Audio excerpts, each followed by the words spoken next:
Aditya Jyot, Dr. A.P.J. Abdul Kalam Oration on this virtual platform. A very good evening to all those who have tuned in from India, and a good morning to all of you from the US. Welcome to this program.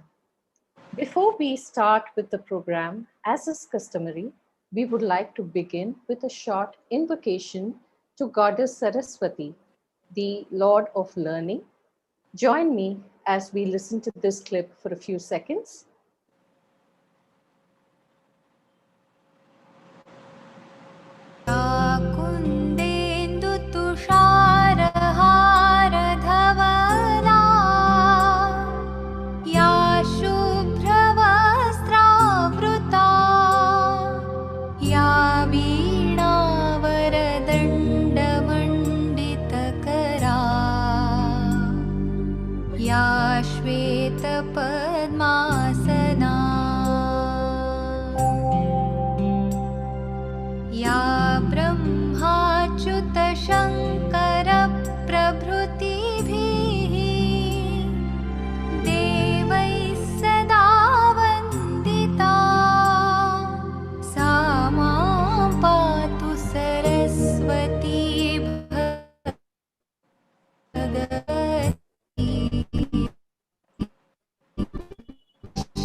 To those of you who are not familiar, this is the goddess of learning that we invoke her blessings before we begin something that is either academic or something related to that. Next, I would like to request you all, Srimati Swarna Tammal, the late grandmother of Dr. Natarajan, just passed away uh, 15 days ago. And I would like to request you all to observe a minute of silence as we seek her blessings. She lived up to the right age of 103. So I would just take a minute to request you all to observe a minute of silence.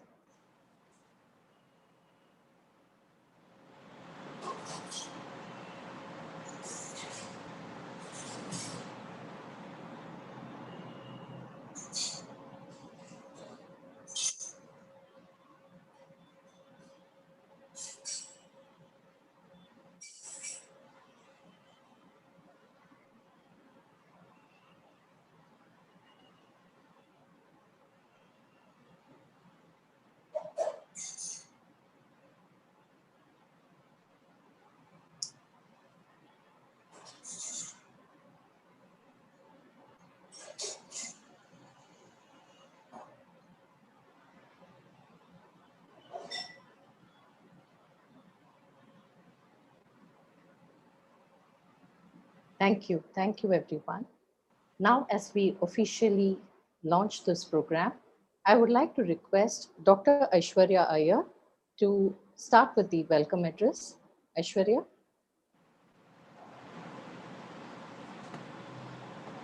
You have to unmute. Aishwarya, you have to unmute. Yes, sorry. Am I audible now? Thank you, sir. Thank you, ma'am. Hello and good evening to one and all present here. On behalf of Aditya Jyot Foundation for Twinkling Little Eyes, I am pleased to have the honor of welcoming one and all present here for the 4th Dr. A.P.J. Abdul Kalam Oration Award, which also happens to be the first virtual one. First, I'd like to take the I would like to extend a warm welcome to our awardee, a very special guest of honor, Dr. Michael F. Chang. Practicing ophthalmologist, Dr. Chang is the Knowles Professor of Ophthalmology and Medical Informatics and Clinical Epidemiology at the Oregon Health and Science University, Portland, and Associate Director of the OHS UKC Institute. He is now all set to begin his new role as the Director of the National Eye Institute in late 2020. I heartily welcome you, sir. Now, I would like to welcome our Board of Trustees, headed by Mr. Anantraman, sir, and Vice Chairperson, Mrs. Shamala Gopinathan, with Dr. Anil Kulkarni and Mr. Uday Salunke. Next, I extend my welcome to Dr. S. Natarajan, sir, my guru and mentor, founder and chairperson and managing trustee of the Aditya Jyot Foundation for Twinkling Little Eyes. His unmatched energy and effervescence is what is making this program so bright and sparkling. Welcome, sir. I would also like to welcome Dr. Radhika Krishnan, Medical Director, Aditya Jyot Eye Hospital. Her impeccable planning and flawless execution is why we are here to conduct this program virtually today. I welcome you, ma'am. A hearty and warm welcome to our doctors, Dr. Satyanarayana Murthy Ayuri, Consultant and Cataract Surgeon, Dr. Astha Jain, Consultant VR Surgeon, and Dr. Amit B. Jain, Consultant VR Surgeon at Aditya Jyot Eye Hospital. They, along with the ROP team of optometrists, technicians, are an integral cog in the Aditya Jyot ROP Prevention Initiative. My welcome also extends to the tireless Mr. Mohan Hindpur, Administrator of the Aditya Jyot Foundation. And last, but most definitely not the least, I would like to welcome my warmest and heartiest greetings to our beloved audience watching live on Facebook and YouTube. Without you, this event wouldn't be half as much fun. I welcome you all with open arms and sincerely pray that together we will combat retinopathy of prematurity together to save the sight of these premature newborns. I now invite Dr. Murthy to tell us more about the Aditya Jyot Foundation for Twinkling Little Eyes. And we also welcome our new friend, Jayashree, who's originally from Bombay and now it's Mumbai. Thank you, Jayashree, for joining us. Welcome, ma'am.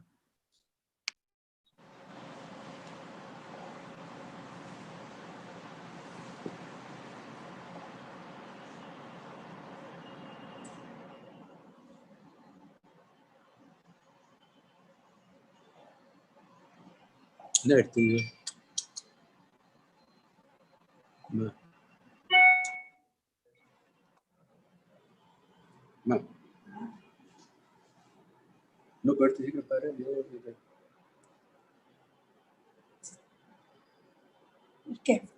Our Kalam Radhika Kalam.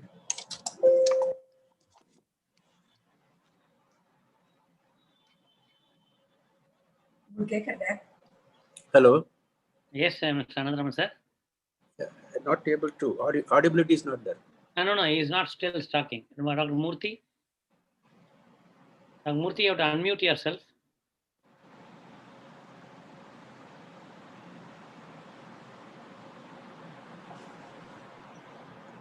Good evening and good morning to everyone.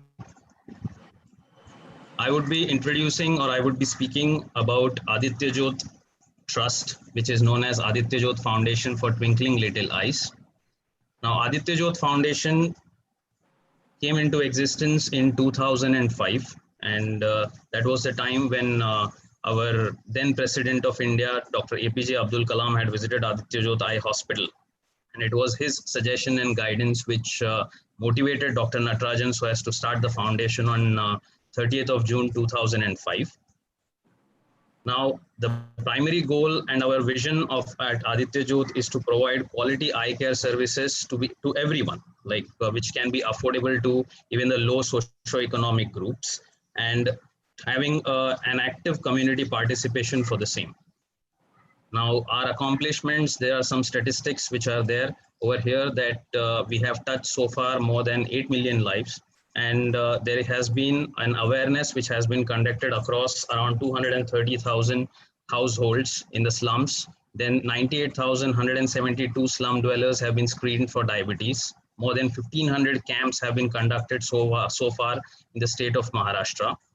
About 2,000 diabetics are evaluated every year. Then around 140,000 children screened for eye diseases. And we have been, or the work which is being conducted at Aditya Jyot Foundation for Diabetic Retinopathy has been acclaimed by the World Diabetes Federation as well.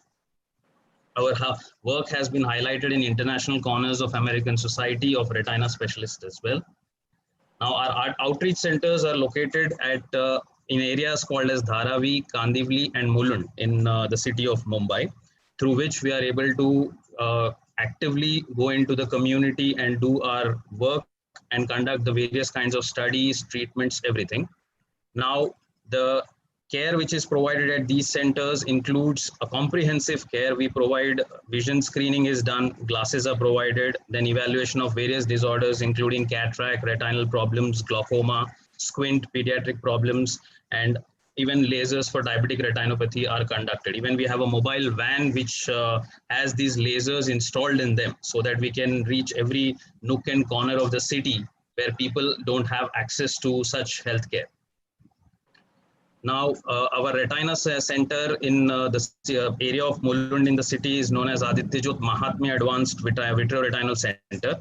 Over there, we have various facilities like the OCTs, FFAs, then intravitreal injections, various kinds of retinal surgeries. Everything is conducted over there under the guidance and through active participation of Dr. Natarajan. Now, the camp activities, we have general camps where comprehensive eye testing is done. Then we have school screening camps for children. Then camps for special population groups like truck drivers, orphans, and other vulnerable groups. Then special camps for police personnel, pediatric camps in the slums, which is known as the Pearls Project, as we call it. Then diabetic retinopathy camps, which is known as the Aditya Jyot Drums study. And there is stop blindness in the BMC dispensaries. Now, BMC dispensaries are by the Municipal Corporation of Mumbai, where we have an active participation along with them so as to conduct the diabetics at such places. Now, general eye screening camps are being done in just again in photographic form, which is being shown over here. Eye camps for truck drivers, then special camps for orphans and other vulnerable groups, special camps for police people, police personnel. Now, our service projects, now these are the projects which are currently underway. One is known as the CREAM project, where we have the Children's Refractory Error Eye Ailment Management Project 1, then A.J. Drums, which is a large-scale diabetic retinopathy screening project and treatment project, which is going on in the urban Mumbai, like slum areas of Mumbai. Then there is the Pearls project, which is pediatric eye anomalies, refractive error, and traumatic lesion study. And there is Stop Blindness initiative with the Mumbai Municipal Corporation. Now, the CREAM project, it is the goals of this particular project are to detect the eye disease in children before they can damage their vision irreversibly, and to increase the awareness in children among the among the teachers and the parents who are the ones who are in constant contact at such an age so as to impact the lives of children. Then the A.J. Drums study. Now, this is a large-scale study which we are very proud of at Aditya Jyot, which has so far been conducted across 234,000 slum houses from door-to-door numbering. Now, that door-to-door numbering has been widely appreciated by everybody who knows of our study, including the governmental organizations. Then there is the Pearls project. As I mentioned before, that this is for the children. So it screens them for eye anomalies, refractive errors and everything. And children living in the slums of Mumbai, again, who don't have easy access to such healthcare. Now, there is an on-age study which is also underway where Aditya Jyot is an active participant, which is used so as to evaluate the diagnostic accuracy of various strategies for screening of diabetes and pre-diabetes. It is being conducted across 20 cities and 20 sites in India. Now, diabetic retinopathy screening and blood investigations of participants above the age of 40 is done. Now, the total number which has been done by us so far is around 1,300 in one particular area of Mumbai and the other one around 1,800 in the other particular area. And patients with any sort of complications who require further interventions are referred to the Aditya Jyot Eye Hospital. Now, the Aditya Jyot Research Center, which is located in an area called as Chunabhatti, which is properly like the staff and with proper equipments and everything. Our areas of research are undertaking are for the diabetic retinopathy, inherited eye diseases, age-related macular degenerations, and the objectives are to understand the disease mechanisms, to discover therapeutics, and translate the research to better therapies for human eye conditions. Now, this is our research lab, which is located at an area called as Chunabhatti in Mumbai. Now, we are in the process of also developing a reading center where we can have develop an algorithm for teleophthalmology and telemedicine, which are solutions for inaccessible areas. And high quality grading can be done at a single place, and the outcome of that particular grading and accordingly the treatments can be decided for patients who are situated at remote places where it's difficult for the patients to travel as well as the doctors to travel at that particular area. Now, management services to achieve systematic and comprehensive reading of ocular images is being done at that particular center. A centralized reading center would help the researchers, and that is what is our goal right now, and it is already actively underway, and we hope to get there in like the near future. Now, we also hold a Guinness record for maximum diabetic retinopathy screenings, which have been done in 8 hours duration, which was conducted in the slums of Dharavi in Mumbai. And the number which was achieved was around 650 people, to be 649 to be precise. And then again, this was recognized by the Guinness Book of World Records, and one more achievement of Aditya Jyot Foundation that we are very proud of. Thank you, everyone. Thank you. Thank you, Dr. Murthy. Dr. Murthy, in addition to being an excellent phacosurgeon, has also been a very patient trainer. He is extremely good with budding ophthalmologists, training them in cataract surgery. Thanks, Dr. Murthy. Now, I would like to call upon Dr. Asta Jain, consultant vitreoretina surgeon with the Aditya Jyot Foundation. Dr. Asta is a young, dynamic VR surgeon who has been driving many of our diabetic retinopathy projects. And I will request her to give an overview of the Dr. A.P.J. Abdul Kalam oration. Over to you, Asta.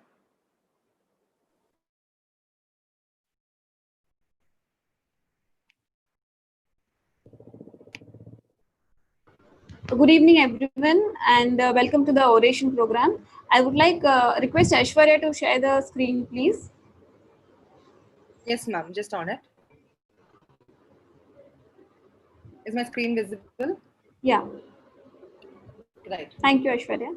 So I'll be talking about briefly about Dr. A.P.J. Abdul Kalam oration. And to begin with, the foundation, as Dr. Murthy said, was established on 30th of June 2005 with the desire to give back to the society, as was desired by Dr. A.P.J. Abdul Kalam. So the naming of the foundation was done by Dr. A.P.J. Abdul Kalam, who said that he aims to put a twinkle in the eyes of those who are visually impaired, and hence the name came as Aditya Jyot Foundation for Twinkling Little Eyes. Dr. Kalam was the one who inaugurated our one of its kind mobile ophthalmic van, which, as Dr. Murthy just said, that has all the equipments to screen as well as treat diabetic retinopathy.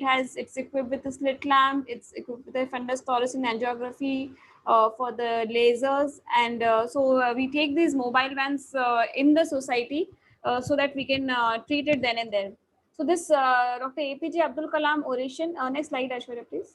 So this endowment recognizes individuals who have made exemplary contributions in any field of science or education that contributes to improvement in healthcare, public health, or have worked for the overall benefit of mankind.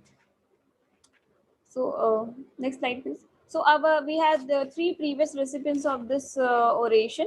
So the first oration was conducted in 2016, where the oration was awarded to Dr. Takeshi Iwata, who is the division director NISO from Japan and who has done a lot of work on AMD.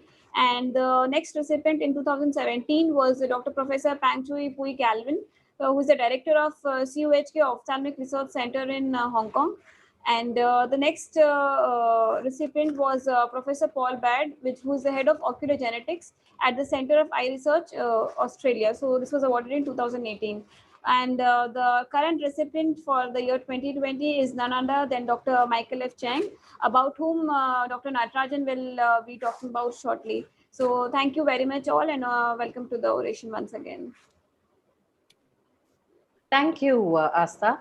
I also take this opportunity to congratulate Asta for the book that is just completed and getting published, Cutting Edge Vitreoretinal Surgery.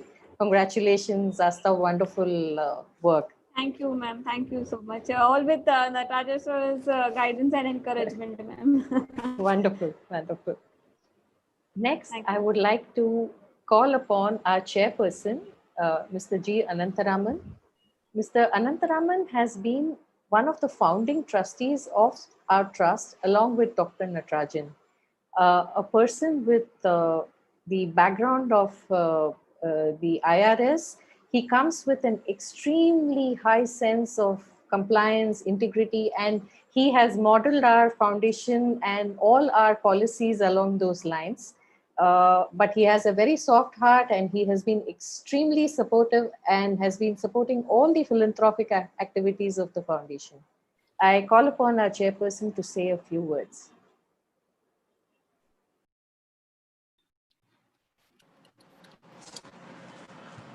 Hello. Good morning and good evening to all of you. It's my privilege to be addressing in this fourth Aditya Jyot Dr. Abdul Kalam Public Endowment Oration Come Award. The program is to commemorate the memory of our former President, Dr. Abdul Kalam, who evinced a personal and keen interest in the eye care activities of Aditya Jyot, which he happened to visit. And as is wont, as a scientist, with a scientific temper and inquisitive frame of mind, he firmly believed in invention and innovation and had an all-consuming passion to ignite the quest in pushing the frontiers of science, including eye research, to newer areas to eradicate blindness as a major scourge of civilization. And Aditya Jyot was very much inspired by his approach, by his mission, and by his participation. Accordingly, he continues to be our inspirator even today, while his dreams sets the standards, dominates our purpose and activities, and vivify our continued foray into newer areas with not only in diagnostics, but also for providing affordable relief to the less and underprivileged of society so that we are able to provide eye care at affordable rates. I am proud to say that Aditya Jyot Foundation, since its inception in 2005, when Dr. Natarajan was starting it and I joined him a few days later, has for its vision and mission total eye care to the needy and poor, with its foot soldiers, highly committed, highly charged, working and operating in slums and backward areas of Mumbai and neighboring states with a rare zeal and commitment. Though the present times due to pandemic are dauntingly challenging, the indomitable spirit to weather the crisis and forge ahead continues to energize this team, the activities of the foundation, and I am sure that its activities would continue to grow unhindered and unwithered, being informed and guided by its research activities in concert with like-minded associations and bodies all over the globe to define the contours of the future. I am happy to participate today. As I said, today we have the august presence of Dr. Michael Chang, who is a practicing ophthalmologist and who has been chosen as director of National Institute of Health's National Eye Care, Washington, and he has got a string of professional achievements to his credit. And the topic of today's endowment oration is how artificial intelligence is changing the future of retinopathy of what you call prematurity care, that is child born prematurely born, a subject that holds a huge promise and potential in correcting the congenital defects of a prematurely born child and promising a great future for those children with good vision. We have great pleasure in inviting Dr. Michael Chang as a speaker of eminence for today's evening function, and also have great pleasure in honoring him with the Oration Award. I welcome once again, and I wish the function all success. Thank you very much. Thank you very much, sir. Those were very inspiring words. Thank you. This Oration Award is a one-of-its-kind award that our foundation gives every year, and this is something that we all look forward to with a great deal of excitement, and we are very proud to have Dr. Michael Chang here with us this year, though on a virtual platform. I would now like to call upon our Managing Trustee, Dr. S. Natarajan, to do the official introduction of Dr. Michael Chang. Over to you, Dr. Natarajan. Thank you, Dr. Radhika, and thanks to the entire group. And I have a great opportunity to welcome Michael Chang again. I think I'll share my screen.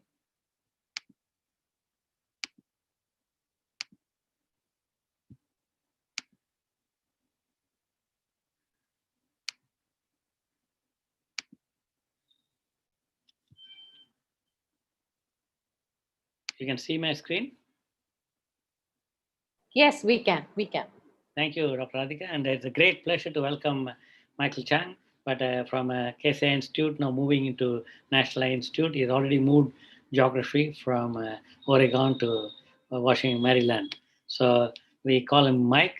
Thank you, Mike, for coming and giving us the oration. And thanks. It was nice to hear from you that you are eager to come to India and work with us. So I take this opportunity that one day you and Jayashree will be with us. So I wanted to say that the current position is Professor of Ophthalmology, School of Medicine, Professor of Medical Informatics and Clinical Epidemiology, School of Medicine, Edwin and Josephine Knowles Professor, Biomedical Informatics, Graduate Program, School of Medicine, KSI Institute, School of Medicine. And BS in 1991 from Stanford University, MD in 1996 from Harvard Medical School and Harvard MIT Division of Health Sciences and Technology, residency, Johns Hopkins Wilmer Eye Institute, Baltimore, 2000, and fellowship, pediatric ophthalmology and adult strabismus, Johns Hopkins Wilmer Eye Institute, Baltimore, 2001.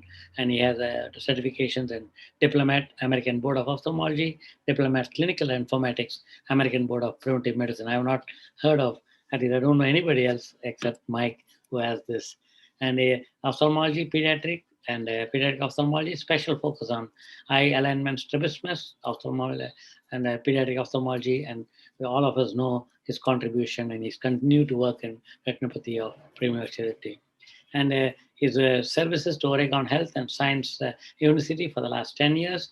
And if you see in the Facebook, people keep telling that they are going to miss him, but I think they're all looking forward for his leadership as a National Eye Institute.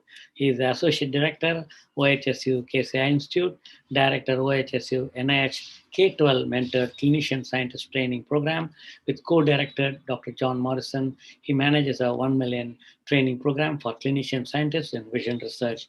I hope all of us will take advantage of that, and I don't mind again becoming a student to him. And Director, OHSU NIH T32 Translational Vision Science Training Program with Co-Director Dr. Kate Keller. He manages another 1 million dollar training program for PhD students and postdoctoral fellows in vision research, and Knowles Professor of Ophthalmology and Medical Informatics and Clinical Epidemiology. And he was the Chair, Artificial Intelligence Task Force at the American Academy of Ophthalmology, at large member, Board of Trustees, member, Telemedicine Task Force and Committee, Chair, Data Analytics and Research Task Force and Committee, member, IRIS Registry Executive Committee, Chair, Medical Information Technology Committee. And he's the editorial member of Ophthalmology, Academic Journal of the AAO, and then Associate Editor, Journal of the American Medical Informatics Association, Academic Journal of the AMIA. As part of this position, he manages the JAMIA Student Editorial Board and help coordinate the collaborative JAMIA AMIA Journal Club. Columbia University Wagler's College of Physicians and Surgeons, and S. Cohen, Associate Professor of Ophthalmology and Biomedical Informatics. That was the course director, G4001, Introduction to Biomedical Informatics, Director 2007 to 10, our co-director 2005 to 7 with Dr. Ted Shortlive of the introductory course, and Director of Medical Student Education in Ophthalmology, and he was a Herbert Irving Assistant Professor in Ophthalmology and Biomedical Informatics, and Assistant Professor of Ophthalmology and Biomedical Informatics. And I think this is one of the most important slides for all the budding doctors and ophthalmologists and researchers. It's mind-boggling to see 6,544 citations with 37 H index. And I think you can see the graph from 1985 to 2020. And I think amazing. And I think salute to you, Mike, for your group have published 200 peer-reviewed publications with about 247. That's what we could find. And these are the selected list of publication. I know I'm giving an elaborate introduction. The reason is you don't need, but I thought people should know who are online, and maybe in post they'll be watching in YouTube and in the Facebook one day, to be inspiring the young people that how at a young age you can achieve things and contribute to science as well as to the public at large and to the whole world. Thank you, Mike, for joining us here. And I will now I'll now may I read the citation, and then I'll just show you.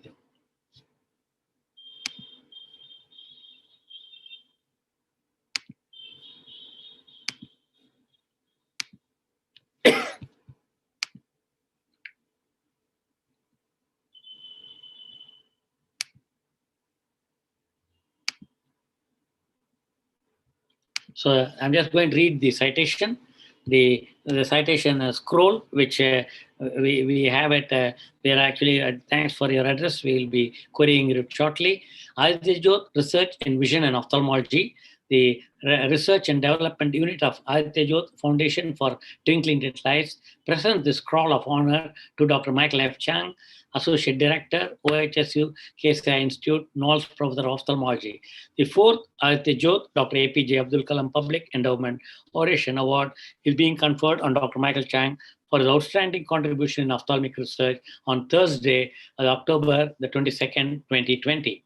And Dr. Michael F. Chang, Professor of Ophthalmology and Medical Informatics and Clinical Epidemiology, and Associate Director of KCI Institute at the Oregon Health and Science University, a clinician scientist who conducts research in the application of biomedical informatics to clinical ophthalmology. As a clinical practitioner being focused on pediatric ophthalmology and adult strabismus, his research work involves telemedicine for diagnosis of retinopathy of prematurity and other ophthalmic diseases, implementation and evaluation of electronic health record, modeling of clinical workflow, and computer-based image analysis for clinical diagnosis. After completion his BS in Electrical Engineering and Biology from Stanford University in 1991, he earned an MD from Harvard Medical School and Harvard MIT Division of Health Sciences and Technology in 1996. He also received an MA in Biomedical Informatics from Columbia University, where he was a National Library of Medicine Fellow. He's board certified in ophthalmology and clinical informatics and an elected fellow of the American College of Medical Informatics. Over 200 peer-reviewed papers are published by his group. Numerous clinical research and teaching awards have been conferred on him. Dr. Chang received breakthrough status from the US Food and Drug Administration for his development in an assistive artificial intelligence system for ROP. And his work in biomedical informatics and telehealth research are particularly important for the future of vision research. Dr. Chang has been appointed as Director of NIH National Eye Institute. He is expected to begin his new role as an NEI Director in late 2020. And Dr. Chang brings extensive experience as a clinician, researcher, and educator to NIH. He co-directs an NIH-funded T32 training program in visual science for graduate students and fellows, as well as an NIH-funded K-12 clinician scientist program at OHSU. The Aditya Jyot Foundation for Twinkling Little Lights is proud to present the fourth Aditya Jyot Dr. A.P.J. Abdul Kalam Public Endowment Oration Award, signed by Chairman Aditya Jyot Foundation for Twinkling Little Lights, Mr. G. Anantharaman, and myself as Managing Trustee. So it's a great honor, and we have the scroll, which Dr. Aditya, you have the scroll. Yeah, can you just, I'll stop there. You're showing? Yeah. And this is the scroll, and we didn't know. We actually wanted somebody to come and give you in Maryland, but when I heard that you're shifting house and then you're shifting from one place to another within Maryland, then I decided we'll allow you to peacefully shift. So we have the scroll, we have the plaque, and we have the medal here. All are ready, which is there in my clinic now, which will be couriered to you on day after tomorrow, because tomorrow I'm having a prayer for my grandmother, so I'm not going to the hospital. So I'm going to send it to you on Saturday. And also we have an Indian way, probably Jayeshi will explain to you later, a thing called shawl, which is made of silk, which will, I hope, I don't know whether Jayeshi can fly to Boston and do it on our behalf. And with this, I welcome you, Mike, to start your sharing screen. And I really, from the bottom of my heart and from everybody from the foundation, because our foundation, they are not working only for salary, because we don't have any other extra income in the front. But I think I'm grateful to every individual. We are hiring about 30 community health workers. So apart from the dedicating to the public, and I dedicate to my community health workers who are tirelessly working. They may not speak English when you come, but I think they are doing the greatest service. And I think whatever they are doing, I'm probably taking the credit through as a managing trustee. And with this, to you, Mike, all yours. Natarajan, and really thank you so much for the invitation to come here and speak. I would just echo that. I mean, your introduction was far too gracious. And I would just echo that it would be so much nicer to do this in person. You know, one thing that I'll be talking about is Jayeshi Kalpathy Kramer. I'm really love that she's here, and we'll talk more about her. And you know, she's done so much. Well, she's very invested in India, and we've always talked about coming to India together and working on some projects. And my wife's closest friend in Oregon was born and raised in India. And we've always talked about having our families come together. And now this pandemic has gotten in the way of everything. But you know, when everything settles out, love to be able to do that. But it is it's a real privilege for me to be able to give this oration.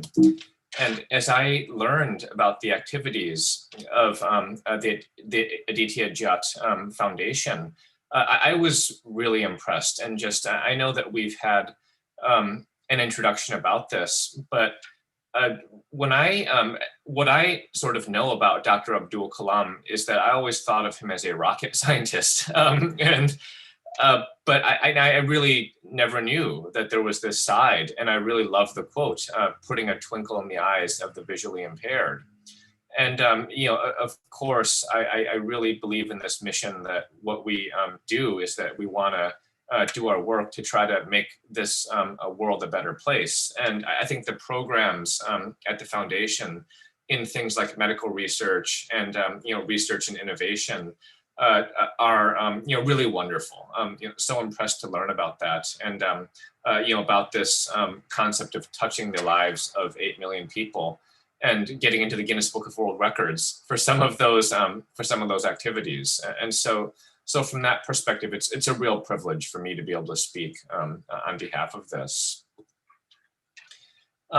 As Dr. Natarajan mentioned, I will be talking about artificial intelligence and the impact on retinopathy of prematurity. And on this slide, I put up the fact that I'll be presenting work that was really done by a lot of different people. And I want to highlight a couple people here. One of them is Pete Campbell, who's a junior vitreoretinal surgeon at Oregon, who is superb. He's done a lot of work in this area. He's going to be you know, really inheriting a lot of this research program as I transition into my new position. And you know, the other is Jayeshi Kalpathy Kramer, who I'm really you know, honored is here, you know, today and joining. And you know, she's one of my closest collaborators, and you know, runs a group at Harvard Medical School where she's become a real superstar. And you know, more about that coming up. And you know, the other two are Susan Osmo in Oregon and Paul Chang, who some of you know. He's the chair of ophthalmology at University of Illinois and has a lot of connections internationally and you know, in India. So I'll be presenting work that really a lot of people you know, contributed to. So I want to, Dr. Natarajan mentioned that this is a diverse audience, some medical people, some lay people. We've been talking about this disease, retinopathy of prematurity, and I wanted to start with this slide. What is happening? So a full-term baby is born at 40 weeks. And now you get premature babies, born at 28 weeks, 24 weeks instead of 40 weeks. And, the retina lines the back of the eye, and it's really what helps us see. And the blood vessels grow in the retina, and they should be fully grown by about 40 weeks. But when you get babies born prematurely, the vessels are not fully grown yet. Okay, and as they develop, normally what should happen is that they should just grow, and then fully finish growing by about 40 weeks full term. But in babies with prematurity, what often happens is that they start to grow irregularly, and that's what's represented here. That's what's called retinopathy of prematurity. And when this happens, it can detach the retina, cause it to come off, and that's what causes babies to go blind. Okay, so unfortunately, very, very common problem. And this slide actually Jay Cherie prepared. How much of a problem is this? So we've got 115 million babies born per year, of whom about 15 million are premature, of whom about 200,000 per year end up developing ROP, and roughly 32,000 cases of blindness or visual impairment per year. Okay, so this is really the leading cause of preventable childhood blindness in the United States and also worldwide. And the good and the unfortunate thing is that almost all the cases of blindness are preventable if they're diagnosed early and treated appropriately. Okay, but there are huge challenges to that. And why is this important in India? Well, in India, there are more premature babies born than anywhere else in the world. Okay? And the other thing is that because of advances in neonatology, more and more babies are surviving who are premature, and therefore they're at risk for getting ROP. So this is a huge problem, and it's a growing problem. The other thing is that because this disease is relatively new, in a lot of parts of the world, this disease didn't exist until relatively recently because premature babies didn't survive. And one of the challenges is that the number of pediatric ophthalmologists and retina specialists and neonatologists who are experienced in ROP is still relatively low. So big problem. And so I would say that one of our challenges, of course, is training ophthalmologists to just do these eye exams and training neonatologists to manage these babies. But there's a growing role for innovative technologies. Things like telehealth, teleeducation, artificial intelligence. And there's been some beautiful work in India in this area. I know that the Aditya Jyot Foundation has done some really nice work in this area. And this slide is from Anand Vinakar in Bangalore. And one of my friends, Parag Shah, has done some really nice work at Aravind Eye Hospital as well in this area. Okay, so a lot of room for innovation. So the way that we diagnose ROP is that we do eye exams. Okay, you get a ophthalmoscope, you look in the baby's retina, and you describe what you saw. In the US, we started seeing ROP around basically 1950. And between 1950 and the 1980s, ROP examination was completely descriptive. Okay, you basically examine the retina and you use words and pictures. Okay, here's a typical drawing to represent what you saw. Okay, so very qualitative. Now that changed in the 1980s with what's called the International Classification of ROP, okay, the ICROP.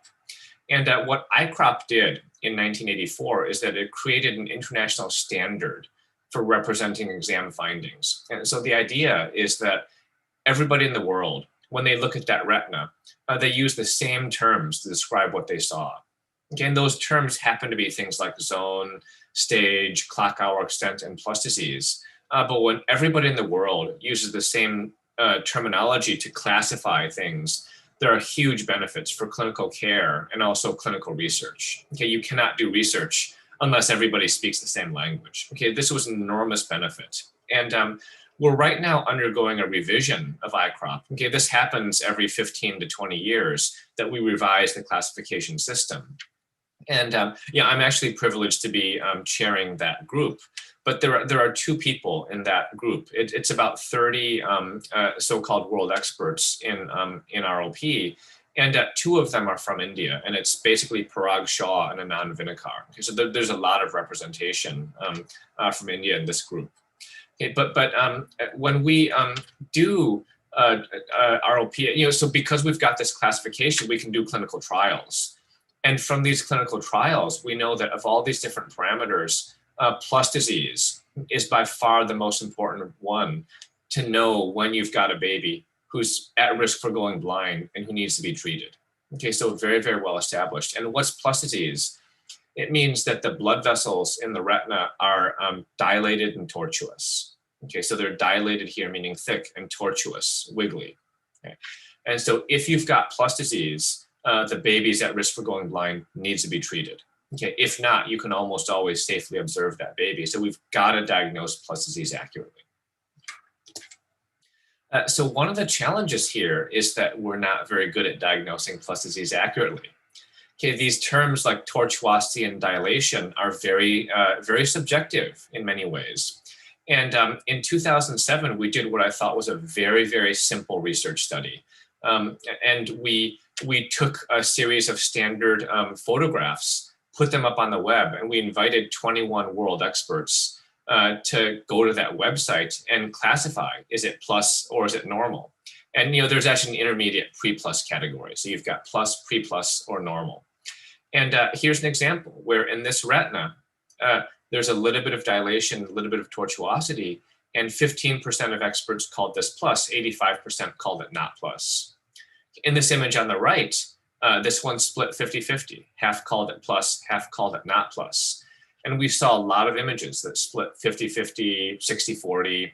And so this is a very big problem when even the world experts themselves look at the exact same thing and then half call it one thing, half call it the opposite. And this is what determines whether a baby needs to be treated. Okay, so we've got to do a better job at disagreement in diagnosis. Now, one thing we got interested in is also disagreement in the diagnostic process. Okay, now, I think these things are really important, not only for ROP, but I would argue for all of ophthalmology and all of medicine in general. Okay, doctors look at the same thing, they come up with different diagnoses. And the process is one thing that I think is interesting. I started to think about this 7 or 8 years ago when I was on a panel for ROP, and one of the panelists used the analogy that in the US, we've got a Supreme Court. And one of the Supreme Court justices in the US in the 1960s, they were arguing a case about pornography.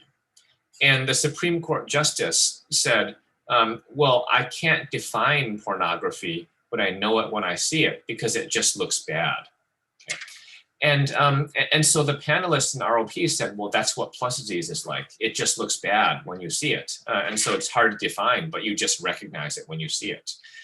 And that comment bothered me for months. Okay, and I thought about that because I thought, well, if we want to be scientific about things, how can we just say that things just look bad? Okay, but on the other hand, every clinician knows, and it's not just ROP, it's really every field of medicine, that sometimes things just don't look right. And in ophthalmology, we'll say, well, this retina looks angry. It looks aggressive, and it just looks bad. And in general medicine, physicians will say, well, I don't like the way this patient looks. They just look sick. Okay? And that clinical judgment is a real phenomenon, but we're often not very good at articulating it. And so we got interested in this question, could variability in the diagnostic process explain some of the diagnostic variability that we're seeing? In other words, if different people have different concepts of what it means to just look bad. And so we worked with Nina Hewing, who was a visiting fellow from Germany. And we designed up a study where we'd capture and encode the detailed qualitative thoughts of who we thought were the 7 most seasoned ROP experts in the world. Okay, they were people who came up with this original international classification system, who defined plus disease originally. And we basically came up with standardized images and questions. And we asked them to explain their thought process as they were diagnosing the eyes. And they used pens to annotate the drawings, what makes you worried or what makes you reassured about those retinas. And we videotaped them and went through hours of videotape transcript to try to, and we got a cognitive psychologist to analyze, to model their thought process as they did this. Okay. And so here's just one example, that there's one retina here, expert number 1 diagnosed plus, expert number 2 diagnosed pre-plus, expert number 3 diagnosed normal, okay, exact same retina. And they're all looking at different parts of the retina when they made those diagnoses. Okay, and so one thing we took away from this is that there is a difference in overall diagnosis as well as diagnostic process. Okay, and I think that every clinician probably wouldn't be surprised by this, that different experts pay attention to different things when they make their diagnosis. So when you look at different experts looking at problems, I think a lot of interesting things come up. Okay, now Pete and Jay Cherie did some very, very beautiful work in this area. And let me take you through this diagram. So this is 8 experts. Okay, these are world experts in ROP. And they happen to be looking at 100 different images. And if that expert diagnosed that image as plus, in other words, bad, it's red. Okay. If that expert diagnosed pre-plus, that box is yellow. And if that expert diagnosed normal for that image, it's green. Okay. So the first thing to notice here is that experts 7 and 8 down here diagnosed plus disease in red 6 times more often than expert number 1. Okay. And in fact, if you go to a different set of images, okay, this is a set of 34 images. Look at expert 7 and look at expert number 1. It's that same 6-to-1 ratio. Okay, so in medicine, we say that there are overcallers. In other words, doctors who are more aggressive, and that's like 7 and 8. And we've got undercallers, okay, doctors who are more conservative, number 1. And we all know that's a real phenomenon, that if you go to surgeon number 1, sometimes they will always recommend surgery. And surgeon number 2 will always recommend observation. And, but this is what it looks like on a screen here. Okay, so overcallers and undercallers. And the other thing is that if you look at each image, and if you go down these columns, we can calculate a score for each image. So let's say you give that image 1 point if somebody diagnosed normal, 2 points if someone diagnosed pre-plus, 3 points if someone diagnosed plus. You average that all out here. That's what this row means here, average. Now here, what we've done is converted it to a color. So there are some images that are very, very green because everybody diagnosed normal. Okay, and there are some images on this end that are very, very red because everybody diagnosed plus. But in the middle, there's every color in between. Okay, you've got sort of red, you've got orange, orange, yellow, yellow. And so the point from this is that the real world is a continuous spectrum. And I think this is probably true in every single disease, that there are some people down here who are very, very healthy, and there are some people here who are very, very not healthy, really for every disease. And there's every spectrum in between here. Okay. And so the insight that I got from this, and again, this was, really Jay Cherie and Pete who came up with this concept and put it together. And the thing that I took away from it is that when we do evidence-based medicine, okay, what we do is we classify people as normal, mild, moderate, or severe, and based on that, we do studies. Patients don't come in buckets of normal, mild, moderate, and severe. They come as a spectrum everywhere in between. And what we have to do is classify people. And we're not very good at classifying people. Some people draw the lines here. Some people draw the lines here. This is where we need help from artificial intelligence. And the other thing is that by comparing, what we've got good data for, but I haven't shown here, that if you ask ophthalmologists to look at 2 images and compare what's worse, retina number 1 or retina number 2, we're actually very consistent at doing that. Okay, so relative severity is much, much easier than absolute severity drawing the lines. And there are some analogies here to artificial intelligence and moving from qualitative to quantitative that I'll get into here. Okay, but so the take home from this is that there's a continuous spectrum of disease, and this is one of the reasons artificial intelligence can really help. Okay, now some milestones about artificial intelligence that I think are really interesting to think about are that in 1997, IBM, okay, so computers developed a system, Deep Blue. And this system played chess, and it was shown that it could beat the best chess players in the world. Okay, and the way that these algorithms worked were that they were essentially brute force algorithms. Okay, they could, in a way, program up all the different possible configurations, and these systems can compute faster, okay, than the best human chess players. Now, in 2011, IBM also developed a system, Watson. Okay, now the point of this is that it played Jeopardy. Okay, and Jeopardy is a television show in the US. It's basically trivia, any types of question about any category. And, Jeopardy was able to beat the best US Jeopardy champions in answering questions. Okay, so big milestone. What's a little bit less known is that in 2017, there's an Asian board game called Go. Okay, and the way that Go works is that as you move into the game, the number of possible board configurations actually increases exponentially. And so you can't very easily program up a system that looks at all the different possibilities right now. And so there's a group at DeepMind. It's a basically think tank in the UK that came up with this AlphaGo project. And they used technology, deep learning, to basically model the system on human experts, Go players, and came up with systems that beat the best Korean Go player in the world, the best Go player in Korea. Okay, and after that, what happened I thought was interesting is that in China, the people said, well, you can beat the best Korean, you can't beat the best Chinese Go player. Okay, but then of course, what happened is that they played the best Go player in China, they beat them. Okay. And then what I thought was interesting is that they moved on to a project called Alphago Zero. And the idea with this is that they used a technology called reinforcement learning, and basically had two computer systems. They taught each system the rules of the game, okay? But they did not program them with human experts. In other words, there was no human input on what did the best Go players do in certain situations. But just by knowing the rules, these two systems played each other, and they gradually learned. They essentially taught themselves strategy by playing each other, and then within months, the system was able to beat some of the best Go players in the world. Okay, and so I thought that was a really amazing and in many ways very scary kind of concept that these systems can teach themselves and end up being unbiased by what do experts think.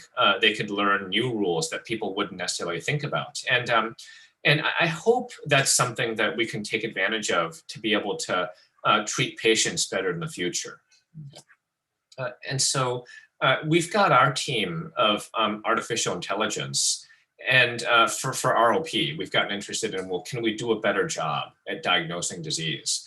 So we've talked about Jay Cherie, who's at Harvard, and Stratas Ioannidis and Dennis Erdogmas are at Northeastern University in Boston. Okay, they run an artificial intelligence team there. And several other people that we've talked about. There's Pete and there's Paul over here, and it's a really amazing group to work with. Okay, multiple PhD students, postdoctoral fellows, and I just want to talk a little bit about some of the things that we've done involving deep learning. So artificial intelligence used to be about things like feature extraction, and it was Jay Cherie who said, well, Mike, you should think about deep learning. It's going to be one of the next big things. And it really has become one of the next big things. So this is work that James Brown, who was one of Jay Cherie's postdocs at Massachusetts General Hospital, and Pete Campbell did a couple of years ago.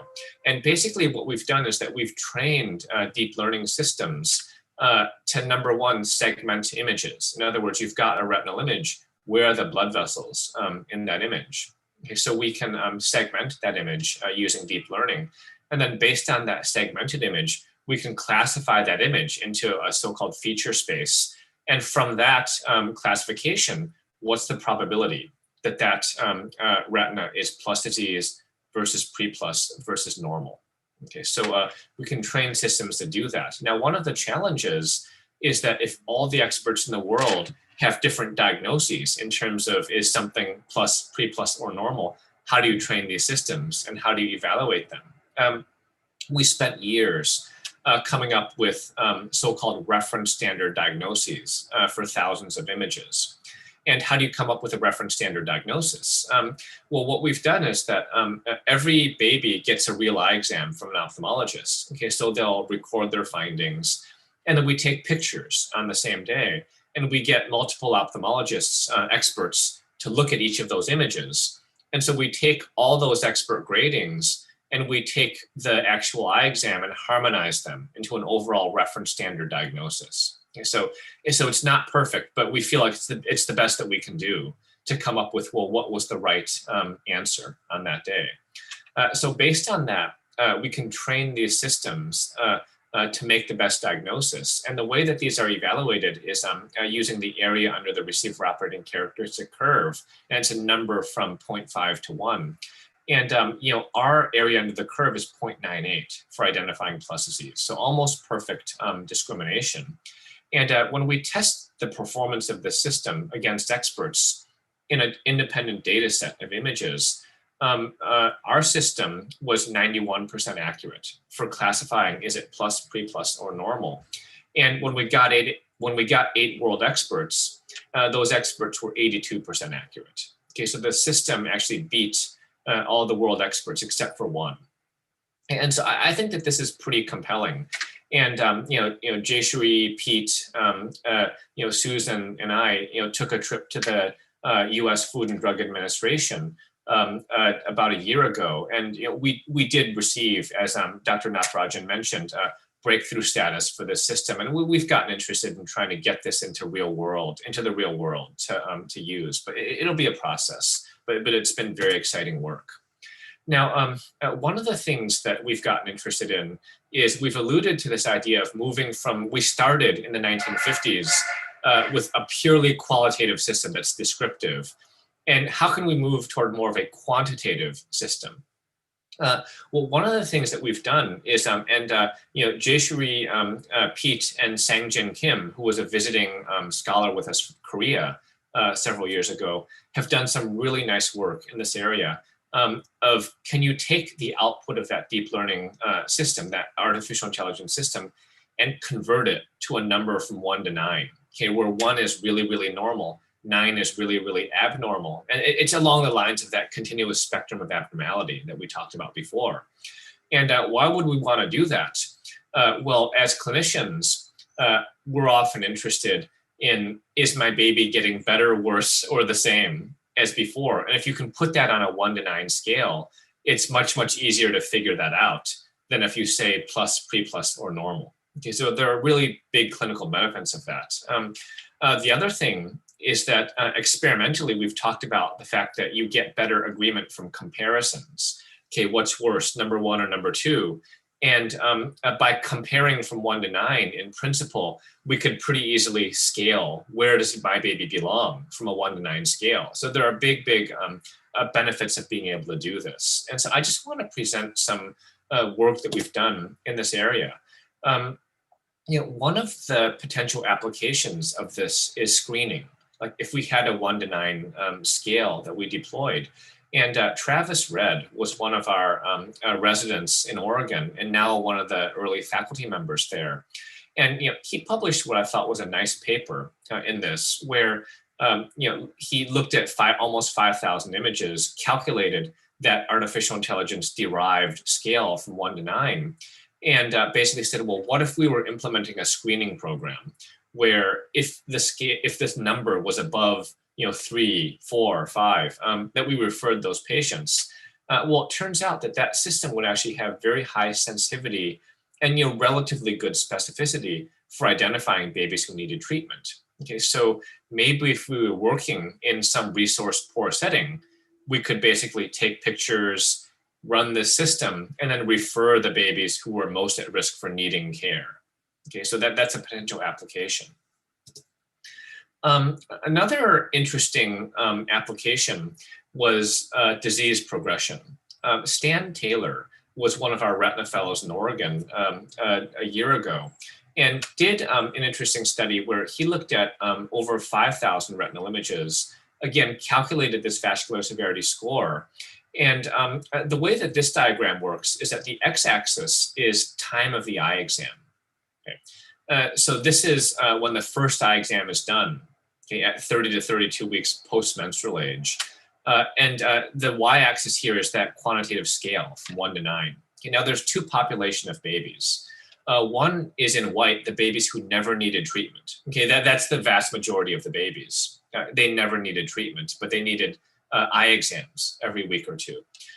The blue here is the babies who eventually develop treatment requiring disease. Okay, now, when do they get treatment requiring disease? Here, okay, on the last set of exams.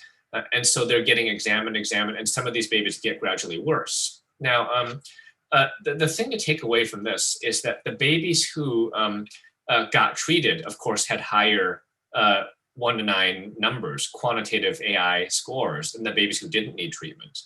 And so, but the interesting thing is that the population who eventually needed treatment, very early on in their disease course, they started to get higher quantitative scores. And so in a way, can we use these quantitative scales to predict who's at risk for eventually needing treatment? And if we can predict that, we could watch them more closely. Maybe we can refer them to areas that have capability of treating them. And so maybe artificial intelligence can help us with prognosis as well as with diagnosis. And I thought that was something that was interesting. And the last example I want to give is that Kishan Gupta was one of our residents in Oregon last year as well, and did some nice work in this. Kishan's background was that he was actually a PhD in neuroscience and was an engineer by background also, very sharp with these things. And he looked at disease regression. Okay, so let me take you through this diagram. So these are all babies who were treated with laser. Okay. And this is the quantitative vascular score from 1 to 9 that we get from artificial intelligence. And 0 here on the x-axis is when the baby was treated. Okay, so this is before treatment and this is after treatment. And so what we're seeing here is that the quantitative score before treatment initially was relatively low, but these babies got gradually worse. Okay, it was like in the first slide. So they got worse, worse, worse, worse, worse. And at this point, the diagnosis of needing treatment was made. The baby was treated and then improved. Okay, so the orange here is babies who were treated once. They never required retreatment. Okay, so they got worse, got treated, and got better. The blue are babies who eventually required retreatment. In other words, the first laser didn't work. And so what happens here is that they got worse, worse, worse, worse, worse, got treated here, and they initially improved, but then started to reactivate, and then were retreated again, improved. Okay. And so the thing that I took away from this is that these babies who required retreatment had higher quantitative scores at the time of initial treatment than the babies who didn't require retreatment.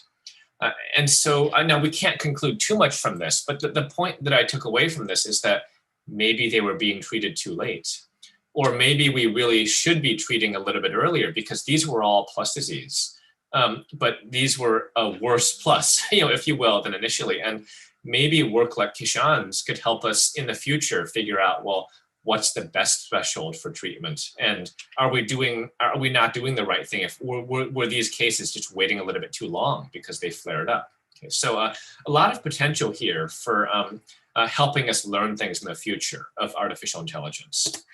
So I want to just finish up in 1 or 2 final slides. And a lot of people ask the question, are computers going to replace physicians someday with artificial intelligence? Well, I don't think so.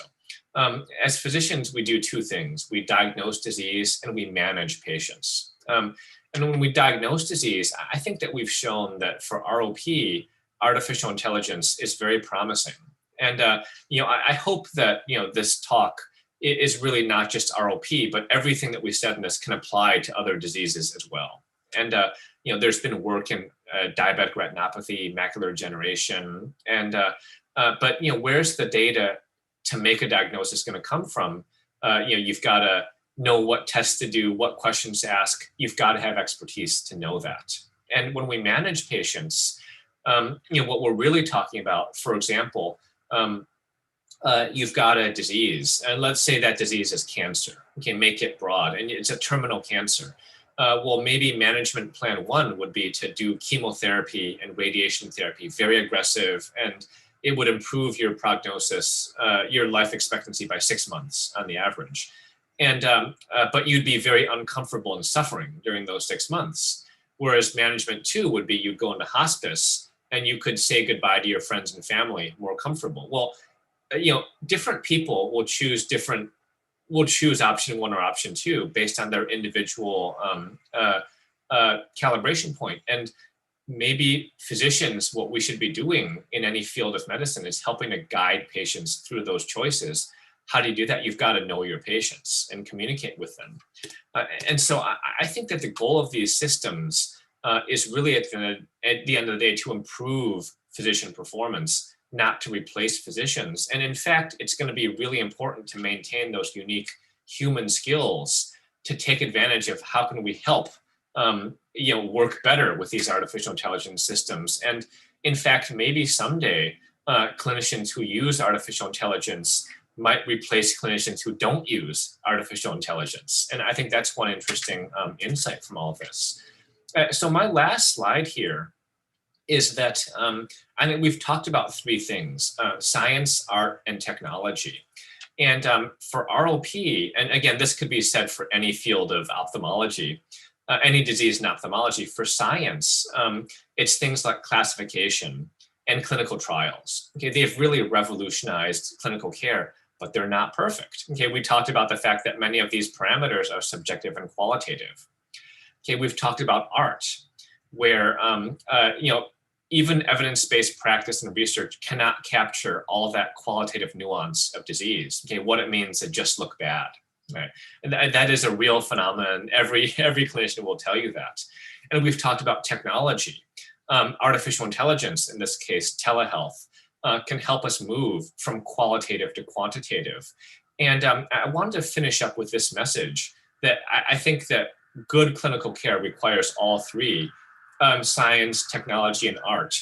And that's one thing that I really took away from some of these messages from Dr. Abdul Kalam, that fusion of science, art, and technology. And that's one of the reasons that I think that the work of the Aditya Jyot Foundation is so nice, because I think that it does what we all really want to do, blend science, technology, and art. So thank you very much again for the privilege to come in here and speak. Thank you, Mike, for a wonderful oration and a wonderful work you're doing. And we wish Godspeed in all your endeavors. And we have now I just want to share a screen and have Dr. I have something to show. The Dr. J. I just made a quick slide. Thanks to Aishwarya for the. So you can see the slide, Dr. Dr. Radhika? Yeah, we can. So this is Dr. Jayashree Kalpati Kramer. We are happy to have you here as a panelist when Dr. Amit Jain is going to chair. And I also request Mr. Anantharaman and our vice chairperson, Mr. Shamla Gopinath, with a banking background. If you have any questions, I think both will be happy to answer. And Dr. Jayashree, as Dr. Mike mentioned, is a researcher at Harvard Medical School, Associate Professor of Radiology, Mass General Hospital, Mass Boston, and September 2006 to 11, instructor at Oregon Health Science University, Portland, education Rensselaer Polytechnic Institute, New York, 1989 to 93, and to 5 in PhD in electrical engineering, and in 1988 to 1989, the MS Electrical Engineering, and before that, Indian Institute of Technology, Bombay, the PTech. And I think everybody has to know that Bombay has become Mumbai. So Amit, and I think I don't have any question because it's really wonderful, and I think you have a good background of everything. But I think I was thinking on the shoes of a person. I mean, today also we are going to have one of the ROP babies who was become a teenager now, whose record I have. So if Mr. Anantaraman or Shamla Madam has any questions, as you are a trustee for the Aditya Jyot Foundation, I'm happy our trustees have met Dr. Abdul Kalam several times. And even though he was the president of India with all the security and everything, but he was so nice, he was warm, and he always was there. Whenever I called him, and whenever he came to Mumbai, because he was a friend, before he became president, he always visited. He'll ask me, what's the agenda? I said, no, you just come and meet my people who are working, come and encourage them. And as a president, he did that. And I think and that was really remarkable of him as a great human being. It's a great loss, but in India, we have this Guru Shishya, which Jayeshi will be telling. So he's one of my guru, apart from my mentor, Dr. Badrinath, who was the man who trained me. And then I have Elder John, who did a lot of grade 5 ROP surgeries in 90s. And I remember that time Tab say doing open sky, and I also did some, and I in between stopped. I said, no point in treating ROP because all were grade 5. It was terrible. And now I think we are happy where we can see babies and we are able to screen and we can make the babies live longer and then they see well. So Mr. Anantaraman sir and Mr. Shamla madam, you can start. And Amit, you have collected some questions? Yeah, Yes, sir. thank you. I just wanted to thank Dr. Chang for a wonderful talk. And, some of it, I mean, I'm an anesthesiologist by profession. I'm not an ophthalmologist. So though I have dealt with a number of babies, this was an eye-opening talk for me. Thank you on a personal note too. And Dr. Amit Jain is our consultant retina surgeon. And I request Dr. Amit to start with the question and answer session. Am I audible? Am I audible? Yes, you're audible. Yeah, you can go ahead. Yeah. Excellent talk, Dr. Michael. I have few audience questions, but before that, I'll jump to my question rather than putting the audience first. I wanted to ask you that whatever the AI work has been done right now in ROP, it has been done in India also, but then the computer software analysis, what CNN you had shown, is generated from a subset, which is the population of American population.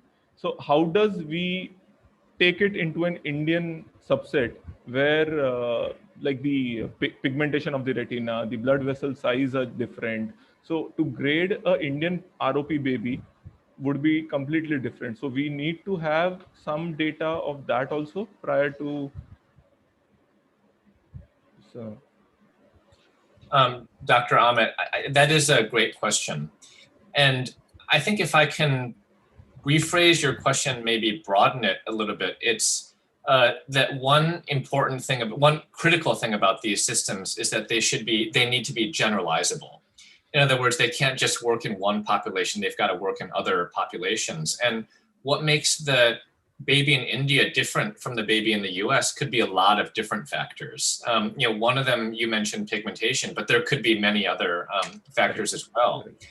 And that's one thing that we've been really interested in. And in fact, so let me give a somewhat nuanced answer to that.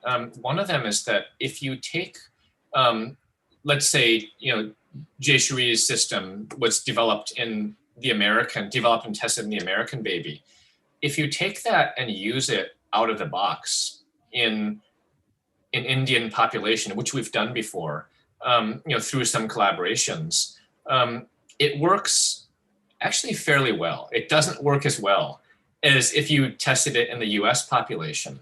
And one thing that we've gotten interested in is training that system on a separate population of Indian babies. And when you do that, when you take our system, train it in a population of Indian babies, and then test it on a population of Indian babies, it works best, it works well in both the US population and the American population. So I think one of the challenges is getting enough data to be able to test these systems and to train them and validate them really broadly. And I think this is a very important question. I'd probably stop there and ask Jayshree if you have other things to add, because I know this is something you've thought very deeply about.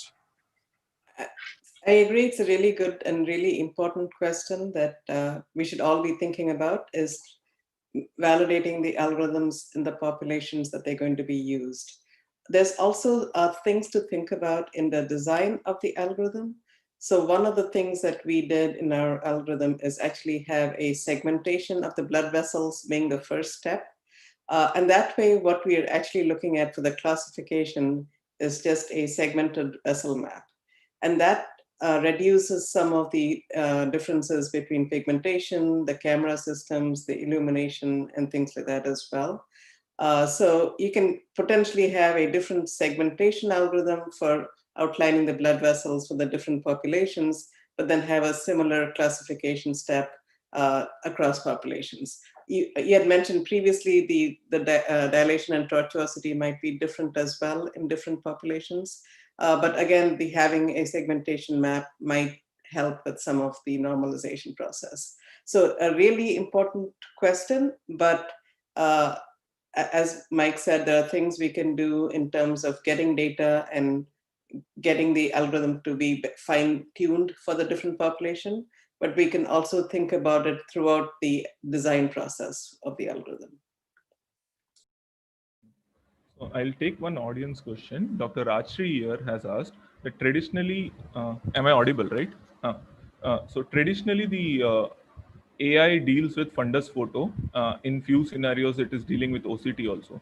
Have we started incorporating OCT angiography to help learn the deeper vessels, deeper vasculature of the retina and make decisions on the diagnosis? Absolutely. I think that's a great question. And one person that I highlighted in these slides is Pete Campbell. And Pete has recently gotten a grant and is continuing to work with people like Jayshree.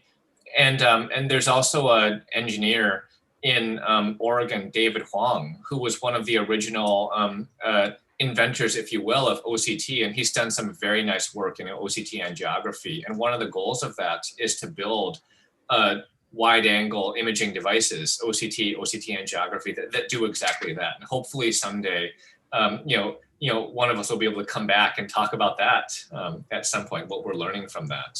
But I do think that either as standalone devices or in combining OCT angiography together with fundus imaging, we'll be able to learn things that we couldn't really see before. Okay, sir. Okay. Hopefully that answers Dr. Rajshri's question. There's another question about the role of if we are about to put a ROP telemedicine model in India or in some other rural places, how does AI helps in and what are the precautions we have to take while setting a telemedicine program? That's a great question. I think that I'll answer this, and we'll be very curious what Jayshree's thoughts are, of course, because this is something that we've talked about at length. And number one is that artificial intelligence and telehealth, I think, clearly can go hand in hand. And maybe I'll answer one aspect of this, that the engineers sometimes talk about, this phrase, garbage in, garbage out, right? If you don't get good data, you can't do good analysis. And one of the challenges in telehealth is getting good images. And number one, there's a technical quality aspect of it. How can you just take a good photo? And the second is, how do you get a photo that really represents the pathology that you need to capture. And that means that you've got to have a well-trained technician. In other words, they've got to know what they're looking for to be able to capture that. And I think that's one thing of all the different aspects of training our photographers. That's one of the toughest ones, that you really have to teach them about the disease.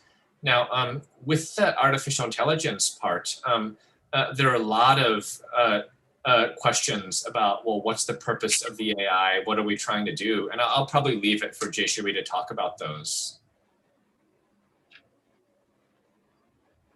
So great points, Mike. And I think the human aspect of AI implementation is something that should not be underestimated in order to get, as Mike said, get good quality images. Having a skilled trained workforce is very important. But the artificial intelligence can also help in getting better images, for instance. As everybody who has a smartphone knows, your cameras are getting very, very good at taking high quality pictures. They can do autofocus, they can do detection, making sure you're position the image correctly and so on. So something I suspect we'll see more of is the artificial intelligence also being embedded into the cameras that will make it so that you don't have to be an expert to take good photographs. These days, we all take good photographs, not because we have great photographers, because a camera does a lot of help for us. And so I think the same sort of advancements that we are seeing will also permeate into the camera systems. In terms of the use of AI, and especially in more remote areas and so on, one thing that you can do is make the algorithm so that you can change the threshold in such a way that you can be making sure you're not missing any important cases. So the threshold for a screening program can be quite different than a threshold for a diagnostic program, for instance. So you can triage it to make sure that most of the normals are don't need to be seen by a clinician, but if you can identify potential concerning cases, then again, you can reduce the workload and make the system work more efficiently. Well said. I think I hope to look for that additions in the camera so that you can have a good screening.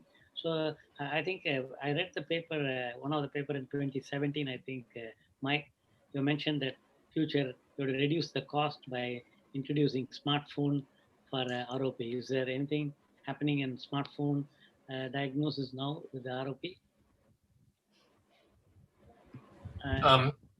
One of the things that we've done, and really Pete Campbell is the one who's leading this. You know, and Jayshree is very closely involved. You know, of course, I'm involved as well. Is working with portable imaging devices, and some of that work we have partners in India doing. And the idea is, number one, can we take a good enough image using a portable device like a smartphone device? And number two, can we incorporate these artificial intelligence systems into those smartphone devices to do, you know, as Jayshree mentioned, either screening or diagnosis? And so I think very, you know, very exciting work. Right now, the smartphone images, you know, don't have the same field of view as these essentially RetCam images do, but you know, maybe that's going to be improving. And one of the things we're interested in is, you know, what field of view do you really need to make a diagnosis? And is the narrower field good enough? Because we, myself, Asta and Radhika worked on using the smartphone with the company called Remedio in India. They made the infrared device, and also a company called Meiosis in Singapore, and made the offline AI, which is good for India because this is for diabetic retinopathy, definitely not for ROP. But I think we had initially everybody was saying, oh, it's not easy to get a good picture. But now the people who are like 8th grade pass or fail or school dropouts, we have trained, thanks to Dr. Radhika again, for a patient training. So she has trained them, and I think now we are trying to make that as a system for we have about 640,000 villages in India, and that's my dream, to reach all of them for at least for diabetic retinopathy. Similar thing, I hope one day it'll happen for ROP. But even there, I think the problem is the people are not buying the idea because they think, oh, smartphone, how can we take? But I think we have proved with a 100% sensitivity in predicting the referral by diabetic retinopathy, which is published in JAMA in August 2019. We are already again having a larger series now, and we wish we can use. And we don't have any financial with any company. I hope we can work with you on ROP and maybe in diabetic retinopathy too. So can I take one last question? Yeah. If we are already going ahead of our time. Yeah. Dr. Vinay here has asked that do you consider any systemic factors which we are known to have associated with ROP progression worsening, say like anemia, thrombocytopenia, sepsis? So how does AI understand these mechanisms, which sometimes may change the disease course dramatically? Yeah, I mean, that's a great question. And again, I will start with that, and then we'll listen to what Jay has, because usually what she says is more insightful, than what I say.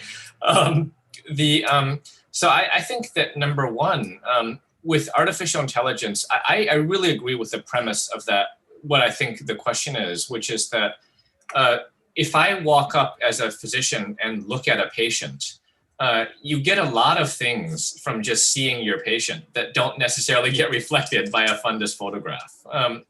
And in fact, you could argue that when you write down things in a chart note, there are a lot of things from interacting with that patient that don't get reflected in the chart note either. And so and that goes along the lines of that art of medicine. And so number one, I really agree that I don't think it would be the right thing to just say that you can take a fundus photograph and assume that's all the information. Number two is that one of the things that we've gotten interested in doing, and Jayshree's done some beautiful work in this area, and we've got a PhD student that we work with together, Aaron Coiner, who's in Oregon, who's doing some very neat modeling work as well. But one of the ways that I see this going together is we do, in general, a reasonably good job of collecting those, Dr. Meet, what you're calling systemic factors. And one of the things that we've been trying to do is to build essentially risk models based on the image, based on how that image changes over time. Is it getting better? Is it getting worse? And also based on those systemic factors, can we build models to predict your risk? And hopefully what we'll see is that when we include more systemic data, these models predict better than without putting everything together. But some of that, what I'm taking from the preliminary results are that it seems to work. But as far as the full results, we'll have to wait and see. But Jayshree, let me let you talk, because I know you'll have a lot to say about this. No, I agree with everything you said. It's a good question, and definitely we have to look at more than just the image. So we can also develop techniques that, as Mike said, the risk models can build into it a variety of clinical factors. You can build in all of the known risk factors and actually learn which ones might be most relevant under what circumstances. Yes, thank you, ma'am. Thank you, sir.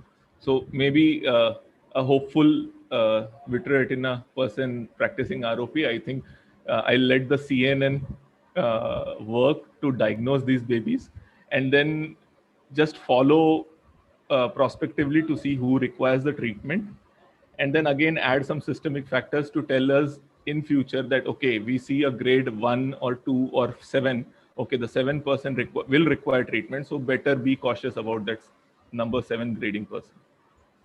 Thanks a lot. Thanks a lot for all the discussion. And I think I'll hand it over back to Natarajan, sir. No, Radhika, Yeah. right? Thank you. Thanks a lot, Amit. I hope you were able to put forth the audience questions in addition to your own, of course. Now, I request Dr. Natarajan, we had one of our patients who wanted to share a bit about her life as an ROP child. May I request Dr. Natarajan to just share the short clip? Any idea who has the video? Because it's in my mobile. Raman will be able to have it. Raman, can you share that?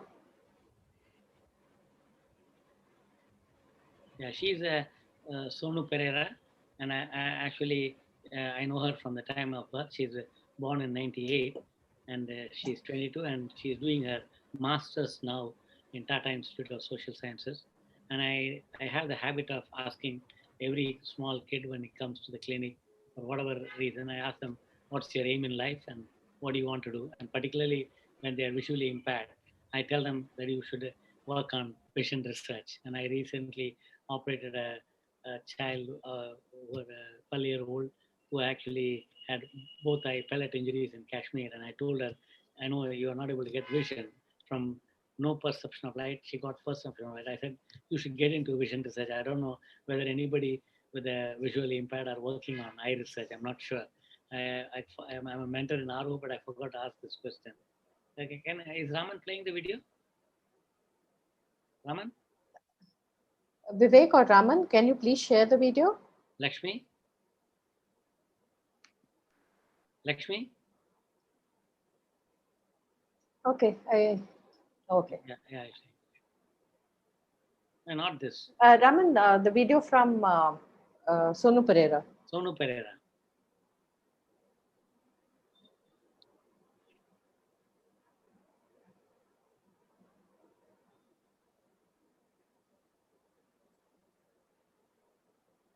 Samir is writing Lakshmi. Raman? Lakshmi? Sir, I will share the screen. Okay. Not this one. Not this one, Raman. Hello, Raman sir, not this one. Well, technical issues here. So, Amit, do you still have any more questions? She's okay. No, she's sharing. Okay.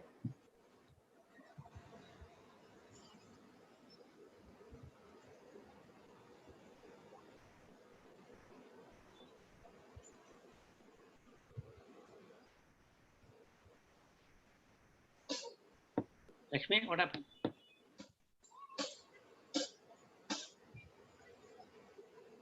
Lakshmi? Are you able to play? I think let's move on to the next one. We can come back to this. Okay, I think maybe I will check. Okay. Okay.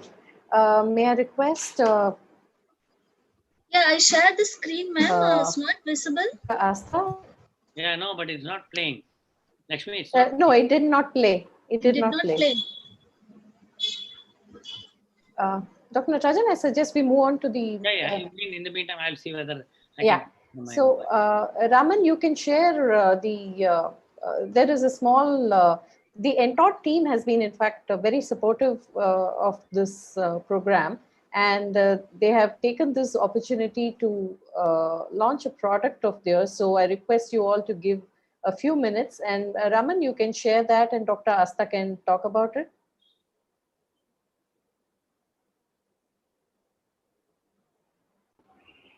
Hi, my name is Sonu Pereira.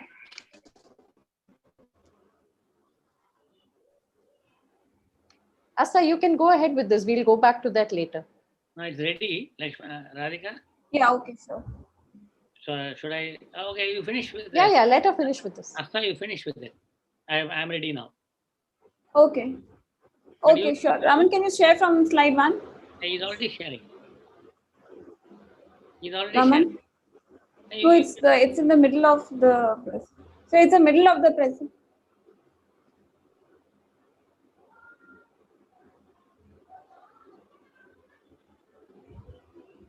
Raman, can you share from slide 1?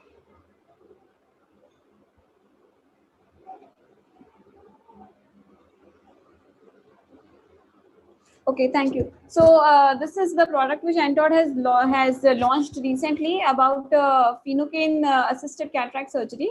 So basically for cataract surgery and IOL implantation, mydriasis is of major concern to all the ophthalmologists.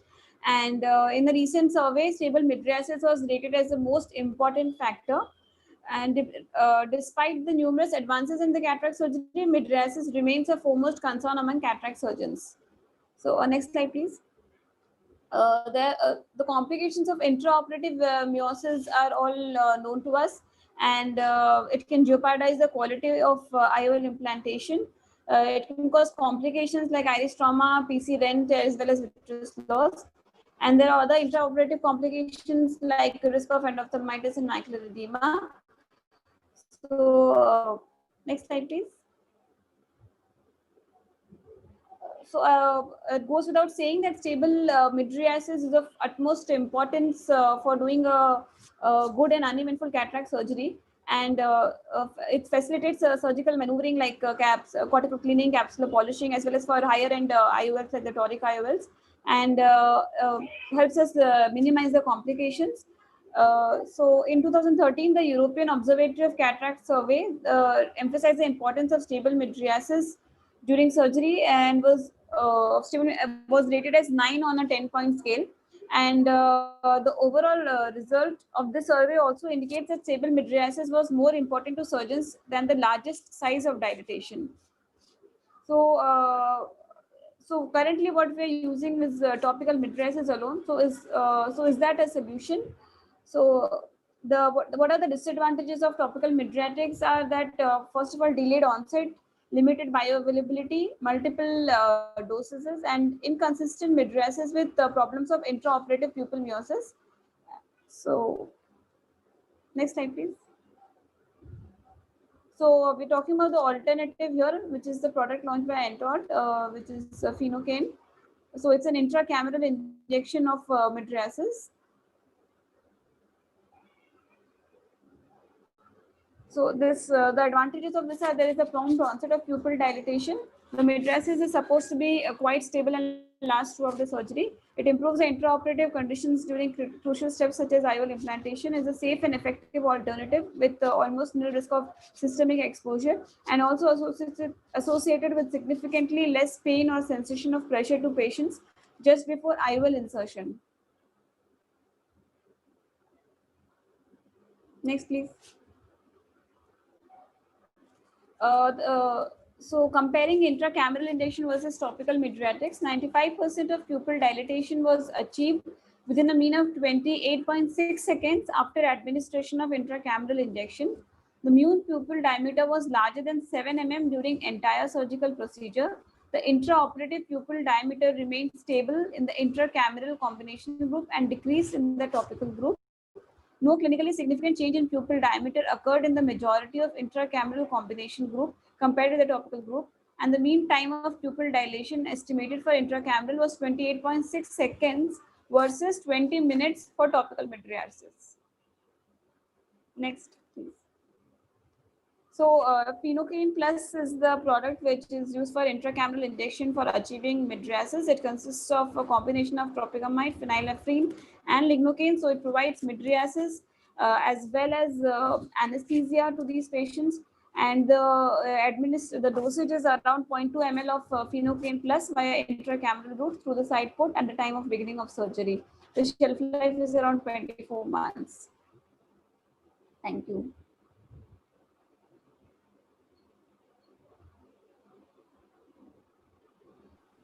Thanks, Dr. Asta. Thank you, ma'am. Dr. Natarajan, would you now like to play the video by Ms. Sonu Pereira?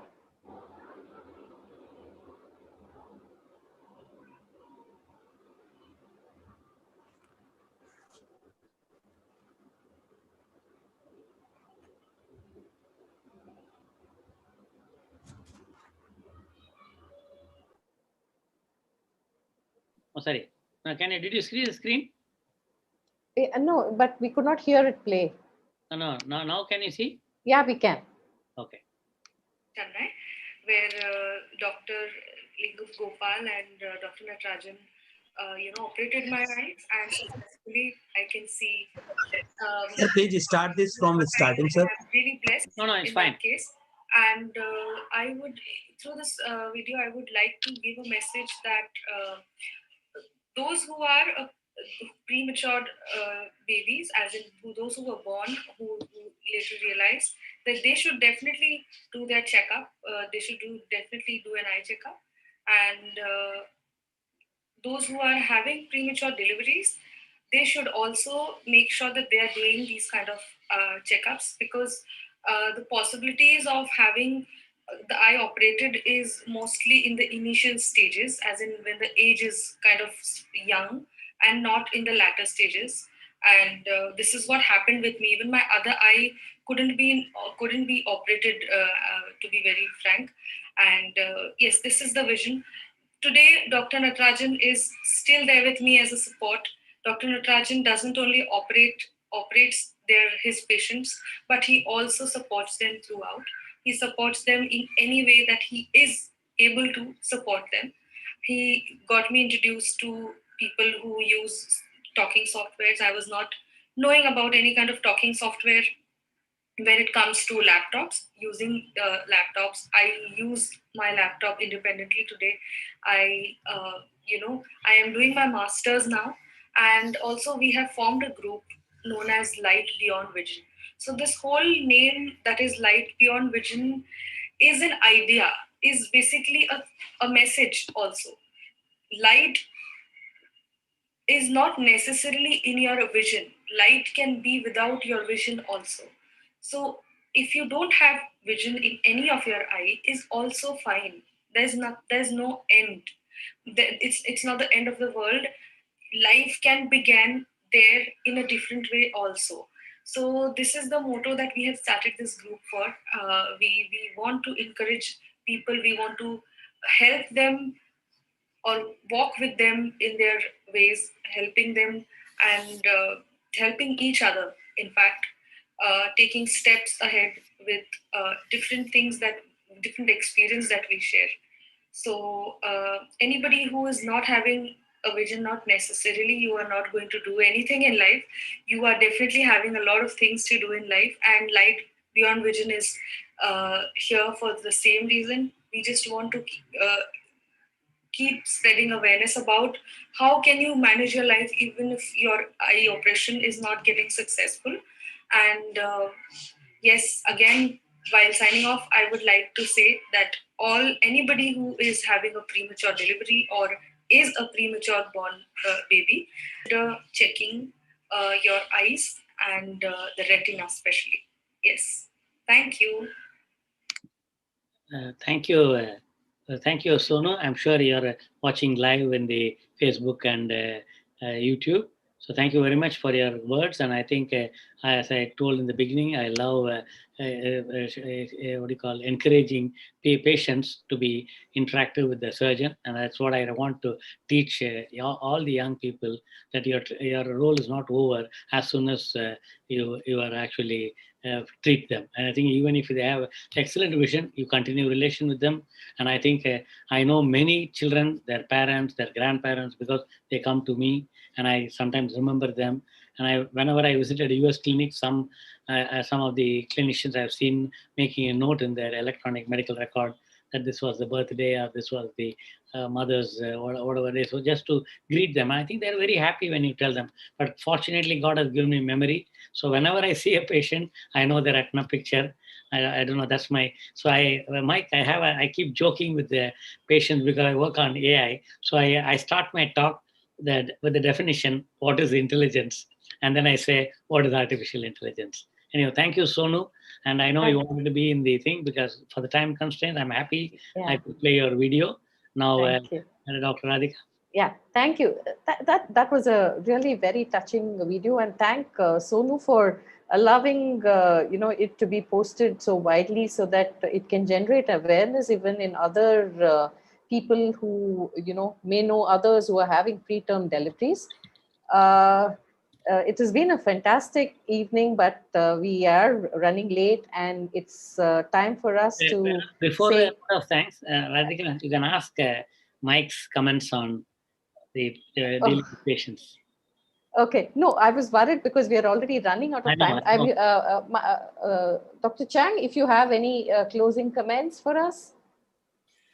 I really loved watching that video because I think it highlights so many different things. That one of the things that we do, and Dr. Natarajan, I love how Sonia is basically saying that you're really her doctor, not her eye surgeon or her ROP doctor that you've kept this relationship through life. And I really think that's one of those things that medicine is about, and love seeing somebody who's this age still talking about trying to inspire other people.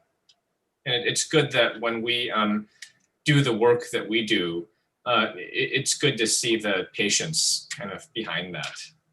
Yeah, I think that's so true, because to be connected with the people that you're treating, I think that gives immense happiness. Thank you. Thanks, Dr. Chang. Now I will hand over to to Mr. Mohan, the administrator of Aditya Jyot Foundation, to give the formal vote of thanks, and that we will then close after that. Over to you, Mr. Mohan. Hello, am I audible?